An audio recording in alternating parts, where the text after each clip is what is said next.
Hello and welcome to Clickbait, the channel where I share my enthusiasm for all things photography, whether it's old film cameras or modern digital stuff or drones or literally anything at all involving pictures and taking them.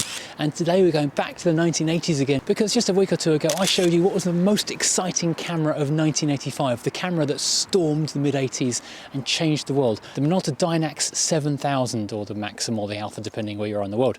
That was the most exciting thing in technology in the world in the mid-80s. It was an SLR camera that had built-in autofocus, built-in motor drive, built-in metering, you name it, it was built in. It was properly exciting.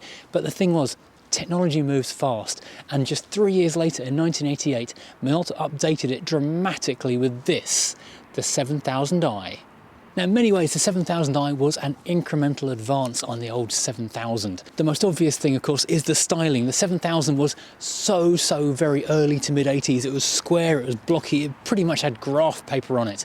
The 7000i was moving rapidly into the future. This is very early 90s styling. The sharp angles are out, the curves are in, and lots of geometric shapes again. This one, though, instead of a grid, it's got like a three-dimensional parallax going into the distance, because exciting and the 90s.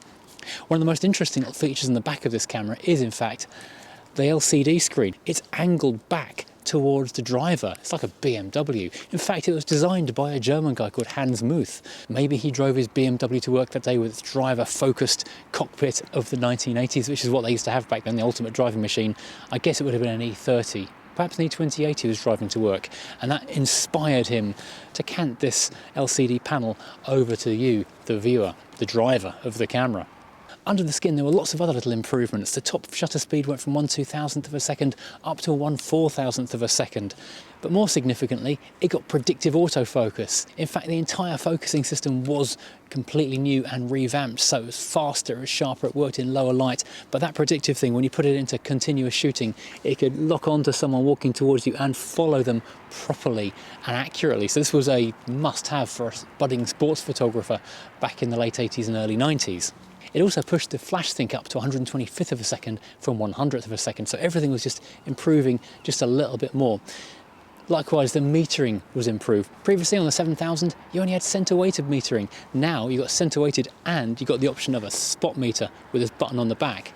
And calling it center-weighted isn't 100% accurate, because that focusing system was improved with, instead of just one central focusing point, we now had three, with two vertical and one horizontal focusing points, which helped with the predictive focusing and, of course, the overall general focusing power of the camera.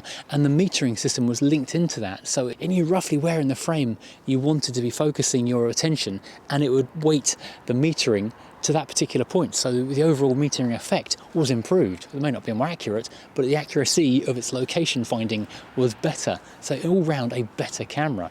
But perhaps the most significant thing about the camera was it brought this little door on the side, which doesn't look particularly alien to modern camera users, because we're expecting to find a door on the side so you can put your SD card in. And in fact, there is what looks like an SD card slot in this door, which has also got a number of buttons. I'll go through the handling and things in a second. But this isn't an SD card, because it's a 35mm film camera, of course. What this actually is the creative expansion system. Super clever, very innovative, because back in the 80s, processing power and memory to store this kind of stuff was very limited and very expensive. So what they did, they produced these little cards that changed what the camera could actually do. So you had some of the more basic ones, which as a more experienced photographer you might think are a bit pointless, so portrait or action. It would just change the weighting of the exposure system, so it would prioritise either a fast shutter speed or a shallow depth of field. The panning card would put it on the slowest shutter speed it could manage to give you a nice blur in the background when you followed. All these kind of basic things which, as a more experienced photographer, you would know how to change the settings of. So those would be bypassed by someone who'd been using cameras for a couple of years. However, there were some very clever ones which really could change how the camera was used. One of them was a data memory card, which remembers the last 40 frames exposure information. So if you want to try and record what your exposures were and how you were shooting the camera, that will tell you that. There was actually an intervalometer card, but that didn't work with this generation. You needed the next generation on. They made just dozens of these cards, and there were some really clever ideas. The one I really liked the idea of, which I never actually saw in person, was the fantasy card, which actually shifted the focus ever so slightly during the exposure, or double exposed on the same frame with different focus points. So it gave a kind of outer worldly, soft focus effect to the back of the image. Very clever. But what was a big shift was the handling. On the 7000, you had lots of little individual buttons, I mean, really tiny buttons. You actually needed to grow your nails like a guitar player to get hold of some of them, but there was a button for everything. On this one, though, it's very more modal, I believe they call it. So you've got a function button and a mode button, and curiously, an up-down switch, which goes left to right, don't ask. So your modes are the usual aperture, shutter, manual, program, all that kind of malarkey. Big program button to get you back into standard mode. Personally, aperture is the one I like to use. Then you've got your functions, the function button on the top, and then the arrow button. The little arrow button by the LCD, that moves you between exposure compensation, motor drive mode, so single or continuous, and your focus area, wide or narrow. So having selected it with your little up arrow to choose which area, then the function button chooses whether you're in single or multi. And of course, we've got our spot metering button on the back, which is a big advance. And inside the little door I mentioned, we've got 4 more controls. We've got a self-timer button, the ISO override, so if you want to override the DX or if you're not a non-DX film, the film manual rewind, it should automatically rewind, but if you want a mid-roll rewind or if it doesn't, you've got that. And then of course you've got your card control button for that, the creative expansion button, and an ejector to spit it out. And on the front of the camera, we've got our auto manual switch. The only significant change to the handling of the camera is that now on the left-hand side of the lens mount, there's no longer the up-down buttons like on the 7000. We now have this single individual button which takes its place, and that modifies the left-right button to use aperture instead of shutter speed. Now we come to the gripe. There is one big gripe, because overall this is a significantly better camera, a huge advance. Only 3 years, but a massive advancement in terms of what this camera could do over the old 7000. But they absolutely hobbled it in one respect. The hot shoe. The hot shoe is no longer an ordinary basic hot shoe like you'd find on every other camera in the world. It's their own proprietary little slot, which is quite awkward because you have to go and buy one of their, I think there were 3 flash guns they had on offer at the time. So you were stuck with that. And there's no X-Sync socket to be found on the body. It's very shiny, hard plastic. Normally the get-around would be non-metered flash, just a basic X-Sync, and that fires any old basic flash gun, Metz or Elinchrom or a Bowens or whatever else, and you're away. And back in the 80s and the 90s, there wasn't the, if you can imagine it, you can find it on Amazon or AliExpress kind of thing, where you just type in Minolta Dynax to standard flash adapter, and someone in China has made one. They've just 3D printed the thing with a couple of little wires through it, and you can hook any old flash to it. But no, you're absolutely stuck with this. And Sony, after they took over Minolta in the early noughties, they kept this going. You still had to use this stupid adapter right into the early noughties, which is really not good.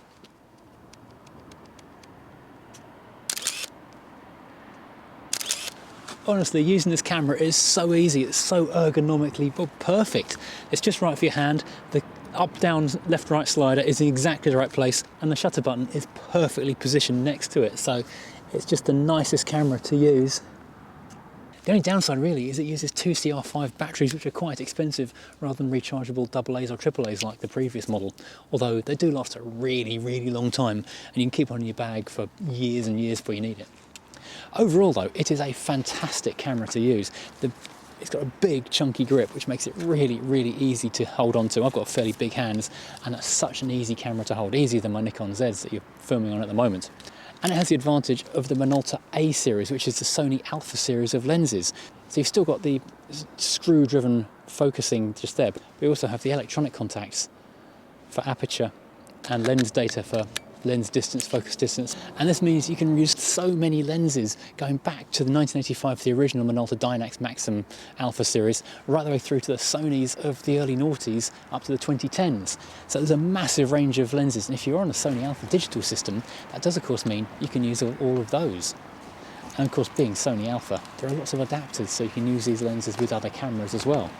The focusing is actually very quick and very sharp. With the 7000, it was a little bit grindy and a little bit slow. With this one, it's got to be twice as quick in terms of focus, maybe even 3 times as quick, going from one end of the focus range to the other. I mean, this is an advantage here with the 50mm 1.7. This is a great lens, so sharp and so fast. I should probably put some film in this camera. Those pictures would look a lot better if I did. But if you're looking for an all-round everyday carry 35mm SLR with interchangeable lenses and good capabilities, you would struggle to find one better than this. So this is the camera I tend to carry around most of all if I'm looking for a 35mm SLR to stick in a bag for the day, because the focusing is sharp, the metering is bang on every time. These days you don't tend to do continuous shooting with film, it's too expensive to blast through, and you've got digital for that at 40 frames a second if you really need that. But it does everything you really want it to do. There's loads of lenses and it just works brilliantly. It's a little bit weighty and a little bit chunky, but with a 50mm lens, it's not too bulky to put into a bag. It's just got a fair bit of heft. And of course, they're not expensive. This is a kind of camera you can pick up for probably under £50 for a minter. I think I paid about 30 for this one. I'd be amazed if you found one for £100 or more. But yeah, 50 quid, you've got to be there. Right, so this is my advice to you. If you're after a new system camera that's not the obvious Nikon or Canon, grab yourself a 7000i because it is amazing. And of course there's the whole Dynax ecosystem, the later SI range that came out after it. There's more advanced cameras and there's more basic ones if you want other ones to carry along too. Yes, this is my recommendation of the day. If you're after an all-round go-to 35mm SLR, grab yourself a Dynax 7000i.